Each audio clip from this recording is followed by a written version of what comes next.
17 તારીખના સાંજે રામોસણામાં સવિતાબેનના દીકરી સંગીતાબેન ઉર્ફે ટીનાબેન કાંતિભાઈ પટેલનાઓ સાંજે જેસંગજી ઠાકોરનાઓ સાથે મજૂરી કડિયા કામે જવાનું કહીને નીકળેલા હતા.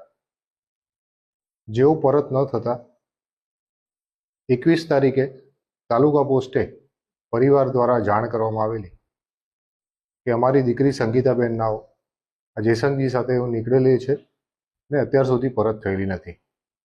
અને અમે જેસંગજીને પૂછતા એને એવું જણાવેલ છે કે સંગીતાબેન નાઓ મારી સાથે ઝઘડો કરી અને ત્યાંથી ઇકોમાં બેસીને ક્યાંક જતા રહ્યા હતા.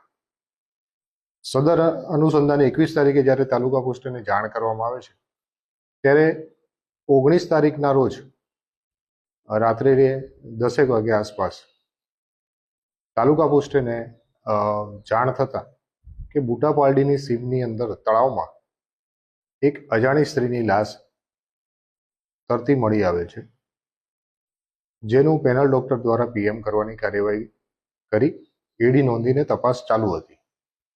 જેથી 21 તારીખે આ પરિવાર જતા પોલીસે 19 તારીખે મળેલી સ્ત્રીની લાશના ફોટા વગેરે ઓળખ કરાવતા આ લાશ એ સંગીતાબેનને હોવાનું જણાવેલ અને ત્યારબાદ પરિવારને લાશ સોંપી અને અંતિમ વિધિની કાર્યવાહી કરવામાં આવેલી હતી.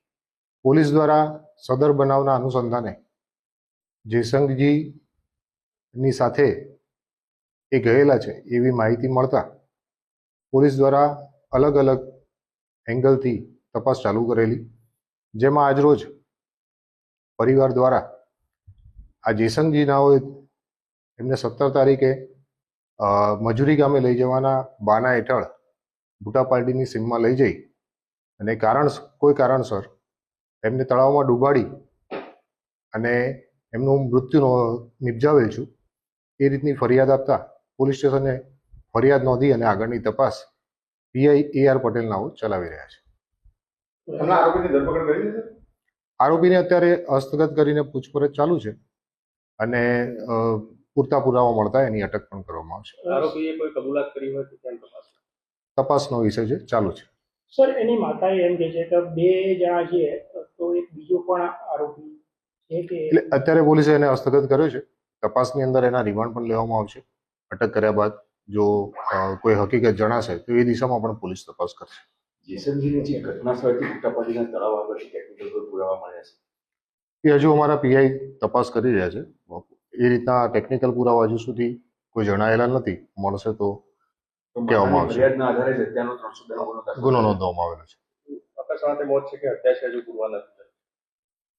હત્યાનો ગુનો નોંધી લીધો છે, પૂછપરછ ચાલુ છે. આ સંગીતાબેનને તરતા આવડતું નહોતું, છતાં જો એમની લાશ તળાવમાંથી મળી હોય તો શંકા નિપજાવતું, જેના અનુસંધાને પોલીસે ફરિયાદ લીધેલી છે પરિવારની, તપાસ કરશે.